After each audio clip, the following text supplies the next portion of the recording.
Welcome to Guide Guru. We hope this video helps. You start by getting the essentials in place: Node, JS, npm, and a project folder. Once done, run npm init yso package. JSON exists, then install Express for server routing and Axios for HTTP calls. Make a env immediately to hold API keys and never commit it. Create a minimal index. JS that spins up an Express server on a chosen port. This is where your bot will live, so make sure routes and middleware are ready before adding NLP logic. Now implement the heart of the chatbot, the message pipeline. First, parse incoming text to determine intent using a lightweight NLP library or pattern rules. This clarifies how you respond.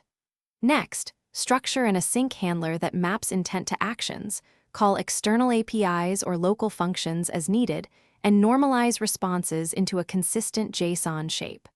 Once integrated, add middleware for logging and throttling, and handle API rate limits and retries so the bot remains responsive under load.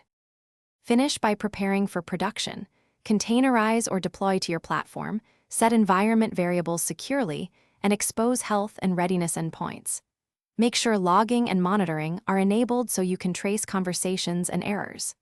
Implement graceful shutdown and exponential backoff for upstream failures. If something goes wrong, reproduce the issue locally with unit tests and mocked API responses. This isolates configuration problems from code bugs and gets you to a fix faster.